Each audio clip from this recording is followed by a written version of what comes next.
తీరుస్తారండి. Ramagiri pass. Ayodhya బ్రహ్మదేవుడు సరైన సమాధానం. అయోధ్యకి 5 మార్కులు. తర్వాత ప్రశ్న రామగిరి 6. శ్రీరాముని జన్మస్థలం అయోధ్య మన దేశంలో ఏ రాష్ట్రంలో ఉంది? శ్రీరాముని జన్మస్థలం అయోధ్య మన దేశంలో ఏ రాష్ట్రంలో ఉంది? ఉత్తరప్రదేశ్ సరైన సమాధానం. రామగిరి 10 మార్కులు. కానీ మిగిలిపోయింది ఏముందో అది మీరు కోరియాలి. 8 ఉంది. ఓకేనా? అయోధ్యకి 8వ ప్రశ్న. పంపానదీ తీరంలో మతంగవనంలో ఎవరి ఆశ్రమం ఉన్నది? పంపానదీ తీరంలో మతంగవనంలో ఎవరి ఆశ్రమం ఉన్నది? సరైన సమాధానము కాదు. పాస్. పంచవటి.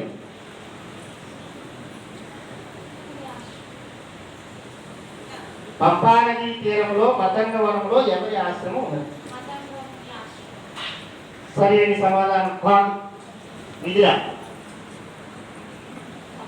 సరైన ఆశ్రమం సరైన సమాధానం. 5 పాయింట్లు మిథిలకి.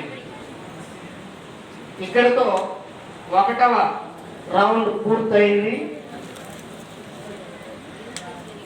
1వ రౌండ్ పూర్తయ్యేసరికి రామేశ్వరం టీం 20 మార్కులతో ఉంది. పంచవటి రామగిరి టీములు 15 మార్కులతో ఉన్నాయి. చిత్రకూటం కూడా. మిథిల, ధనుష్కోటి, అయోధ్య, ఋషిముఖ 5 పాయింట్లతో ఉన్నాయి. కిష్కింద, హనుమాన్హల్లి ప్రారంభోత్సవం చేయాలి.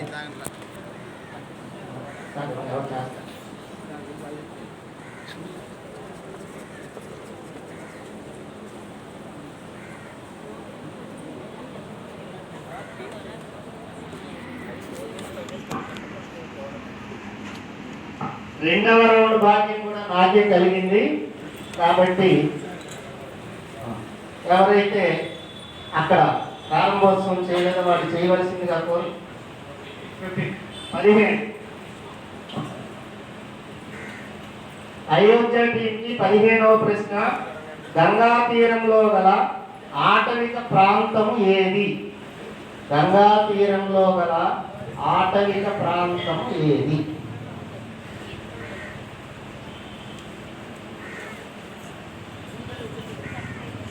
గంగా తీరంలో గల ఆటవిక ప్రాంతం ఏది? దాని పేరు, ఆటవిక ప్రాంతం పేరు తప్పు. సరైన సమాధానం రామగిరికి 5 మార్కులు. గంగా తీరంలో గల ఆటవిక ప్రాంతం పేరు శృంగిబేరిపురం. నెంబర్ చెప్పండి. 14. రామగిరి బృందానికి గౌతమి మహర్షి భార్య ఎవరు? అహల్య. సరైన సమాధానం. రామగిరి 10 మార్కులు. గౌతమ మహర్షి భార్య పేరు అహల్యాదేవి. 12. హనుమాన్హల్లి బృందానికి 12వ ప్రశ్న. దశరథుని యొక్క తండ్రి పేరేమిటి? దశరథ మహారాజు యొక్క తండ్రి పేరేమిటి?